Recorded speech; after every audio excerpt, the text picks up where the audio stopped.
Good day, Crime Talk aficionados. This is Crime Talk, and my name is Scott Reich. A quick preview of today's docket. First, would you buy Chris Watts' house? If so, you better get your line of credit available. Second, day 20 in Depp v. Heard, another Mother of the Year contestant, and then finally, our dumb criminal of the day. Let's talk about it.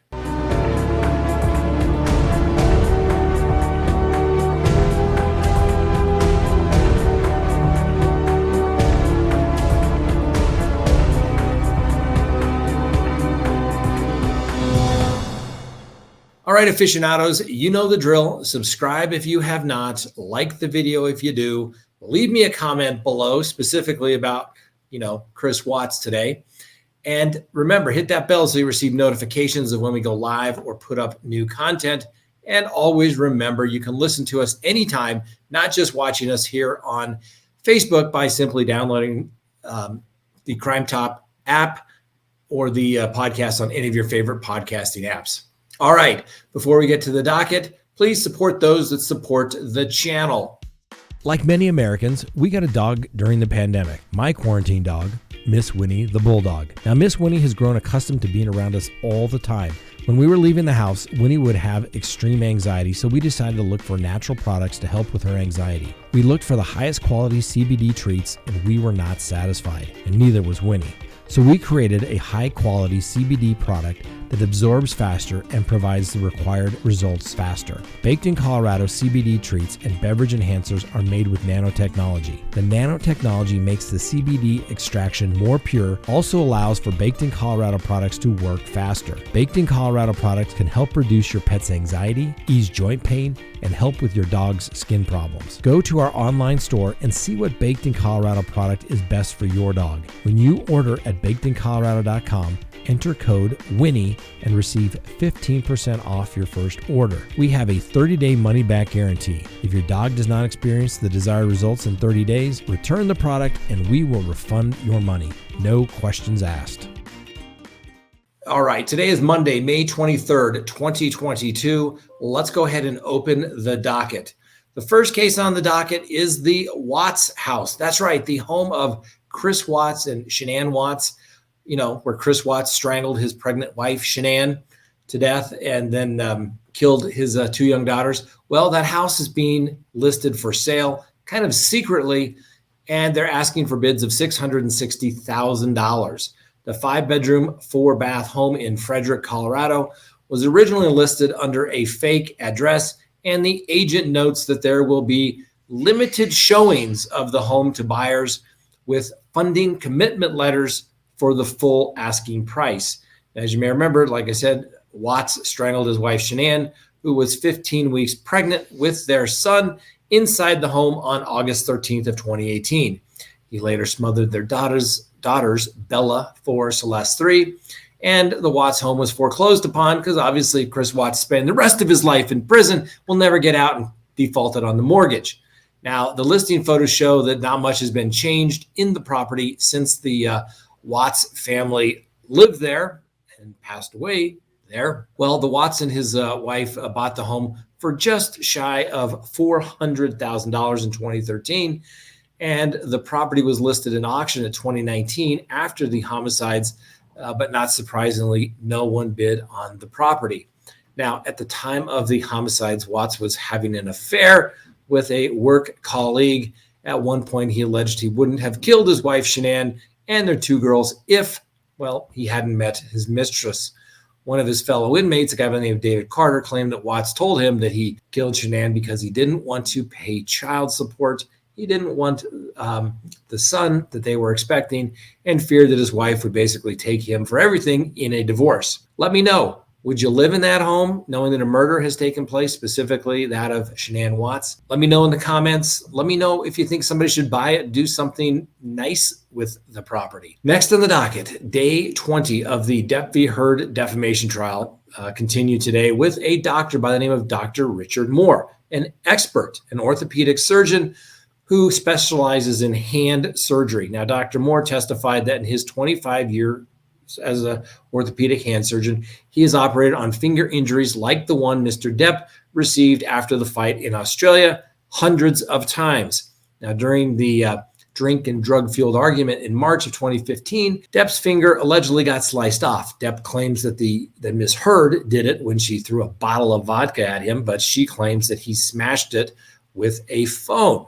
Now, Dr. Moore, who's testifying for Miss Heard's legal team, said that the idea that Depp's finger was sliced off with a bottle is not consistent with the evidence. And Dr. Moore said that there were no injuries to the dorsum of the finger, meaning the back of the hand. And Mr. Moore said that it did not appear that the injury happened when Depp's hand was laying flat on the bar. He said in that position where the bottle to strike the finger, it would have struck on the nail, and the nail really wasn't injured. And that's not consistent with the pattern of injury. Now, Dr. Moore said that the photo showed no injury to the fingernail, and if the bottle had hit, there would have been an injury there. Now, as you recall, Depp claimed that the bottle exploded after the bottle hit his hand, but Dr. Moore said the absence of glass injuries on his hand suggested that this was simply not the case. Now, the lawyer, Miss Camille Vasquez, tore into Dr. Moore saying, and you can see the video here for yourself. Basically, he says, I can't say exactly what caused the injuries, but he still stood by his opinion that he didn't think that it was, in fact, a bottle that did it. It'd be more consistent with getting your finger slammed in the door, or possibly more consistent with you smashing your phone on your finger. So with review of the images and the x-rays, I mean, this was a crush injury. That would generate the findings clinically on x-ray that we saw. The fracture is a we call it comminuted, and the tip of the finger is in multiple splinters. So there are multiple fragments, and typically you see that with a crush type injury. So a comminuted fracture is one where there's multiple fragments of bone? That's correct. And what was the basis, other than what you've read and heard, but from the pictures, what was the basis of your opinion that the hand was resting palmar side down? Well, that was the way the injury was described and demonstrated in the videos. And so in that position where the bottle to strike the finger the way it was described, it would have struck on the nail. And the nail was really not injured, and so that's not consistent with that pattern of injury. Tell us, in relation to your expert opinion on the cause of Mr. Depp's injury, tell us what you see in this picture, please. So this is it looks like an avulsion type injury where tissue's actually pulled or pinched away. I think what's important in this picture is that the tissue loss is on the palmar aspect from underneath the finger, rather than all transversely in the finger, which you would anticipate if the bottle struck the finger. You would expect more of this level of injury rather than isolated to the palmar aspect. And what do you notice about the condition of the fingernail in this picture? So from this image, the fingernail appears to be intact. You can't necessarily see the entire nail, but there are other images that have a better profile of that. And the nail's not elevated. There's no subungual hematoma beneath it, or there's no bruise underneath it. Anyone that's ever stuck their finger in a drawer or caught it in a car door or hit it with a hammer knows that almost immediately there's typically bleeding underneath the nail, which creates this hematoma. So, not being a doctor, I'm going to try to summarize what you just said. Are you saying that in an injury like this, if something had come from the top, that there would be an immediate impact to the fingernail bed? That's correct. So you all decide. Some people aren't going to care what the good doctor has to say. We'll see what the jury makes of it. That's for sure. Then a Dr. David Spiegel, an expert on behavioral sciences, testified specifically on drug and alcohol use and intimate partner violence. There's people that study this stuff in colleges all the time. The good source of expert witnesses. Well, he took the stand as well, and he said that Mr. Depp has exhibited behavior that is consistent with someone who has a substance use disorder. Shocking. He also said that the evidence showed that Mr. Depp was a perpetrator of intimate partner violence, and Dr. Spiegel said that he was there to explain how drugs and alcohol can cause bad things to happen. when they go past their limit. He stated that some patients, like Mr. Depp, can mistakenly think that illegal substances make them function better, something the actor testified to in his direct testimony. Now, Dr. Spiegel also pointed out that he noticed during this trial that Mr. Depp's cognition has improved, and he commented on that. And Dr. Spiegel said that the evidence, like the video of Depp smashing up his kitchen and the firing and rehiring of his personal doctor, showed he had a significant trouble with delayed gratification. And one way to make this worse is adding substances into the mix. Dr. Spiegel said, I have no problem with people being angry, but the expressing of it and continual ranting was very uncomfortable to read. And Depp has taken many prescription drugs that he needed to have him wake up in the morning and send him to sleep at night. When Mr. Depp took the prescription drugs and took controlled substances together, it resulted in unexpected effects. He continued, you start getting irritable, you start getting agitated, you start getting suspicious, jealous, potentially disinhibited, psychotic. Now, Dr. Spiegel said that adding illegal substances to his situation where domestic violence was an issue meant his brain could no longer prevent Depp from physically assaulting Heard, even though such behavior was wrong. Dr. Spiegel went on to further explain the characteristics of a narcissist, saying that he said that narcissism patients have poor control, rapid mood shifts, undue sense of admiration, worship power, and worship control. He said that narcissists have a lack of empathy and keep people around as long as they are useful to them. He also noted that being envious and having fragile self-esteem were also characteristics of a narcissist. I'm sure that this is all going to be brought out, that the Miss Heard has a very similar characteristics.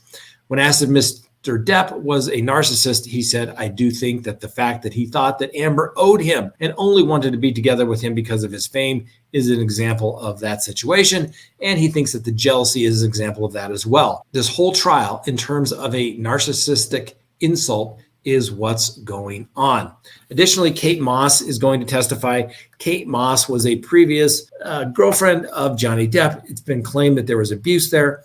And Amber Heard brought up Miss Moss last week in her direct testimony. That opened the door for Miss Moss to come in and testify and set the record straight. And it's believed that she's going to say that Johnny Depp never pushed her down the stairs. So, trial is always changing. You never know what you're going to get until somebody says it. And that's the case here. Next on the docket, another Mother of the Year contestant. A 34-year-old mother in Harris County, Texas, has been accused of child abuse after allegedly using a taser on her child. Now, on April 4th, a woman by the name of Xochitl, common pronunciation, Ortiz, who is a former Precinct 4 deputy, reportedly conducted a dry stun with a taser on her three sons, aged 12, 11, and 8. Now, Miss Ortiz, who's currently going through a divorce with her husband, was watching her sons at the time, and Miss Ortiz is also allegedly romantically involved with another Precinct 4 deputy who was at the scene during the time. Investigators believe that Miss Ortiz used Christopher Worthington's taser in the crime, and Miss Ortiz was charged with 3 counts of injury to child under 15. Her bond is set at $450,000. Her supervisors say they take this matter very seriously, given the fact that she is a police officer and everyone wants to make sure that they maintain their pride in the agency. So they are going to fully investigate. Fortunately, Miss Ortiz's soon-to-be ex-husband made sure that everyone was notified of this so that he can thereby ruin her career and he gets the children. Congratulations. Although, why are you tasing your 3 children? I do not get it. That's a little beyond parental discipline. All right, our dumb criminal of the week last week was the unidentified person who shot a hole in the crotch area of the Johnny Cash silhouette on the water tank, making it look like Johnny Cash was taking a never-ending leak from the water tower. And today's dumb criminal, please meet a Florida man by the name of Amador Rodriguez. In the early morning hours the other day, Mr. Rodriguez reported that his Honda had in fact been stolen. Well, a couple hours later, deputies were called to a car that crashed into a house a few blocks away, coincidentally from Mr. Rodriguez's home. And it was quickly confirmed that guess what? That Honda just happened to be Mr. Rodriguez's Honda. Well, it didn't take long for Mr. Rodriguez to admit to driving and crashing his car into the house. And investigators said that instead of reporting the crash or checking to see if anyone in the home was in fact injured, Mr. Rodriguez simply walked home. My guess is probably to make sure that everybody knew he was not intoxicated at the time. But we'll give Mr. Rodriguez a presumption of innocence. Well, needless to say, Mr. Rodriguez was taken to jail, released after posting a $500 bond for leaving the scene of the accident, and a $1,000 bond for providing false information. Yes, ladies and gentlemen, everyone thinks when they get in an accident and they want to leave the scene of the crime that they should report the car stolen. Do not do that. Do not do that. Huge crime opens up all kinds of other issues with the insurance company, insurance fraud. Don't do it. Best thing yet, take an Uber. All right, that's all we have for you today. Thanks for watching. I had to take a little trip today. I am coming to you from the conference room at the Atlantic Aviation FBO here in Montrose, Colorado. Going to get on the road real quickly. We'll see you next time. Have a wonderful day.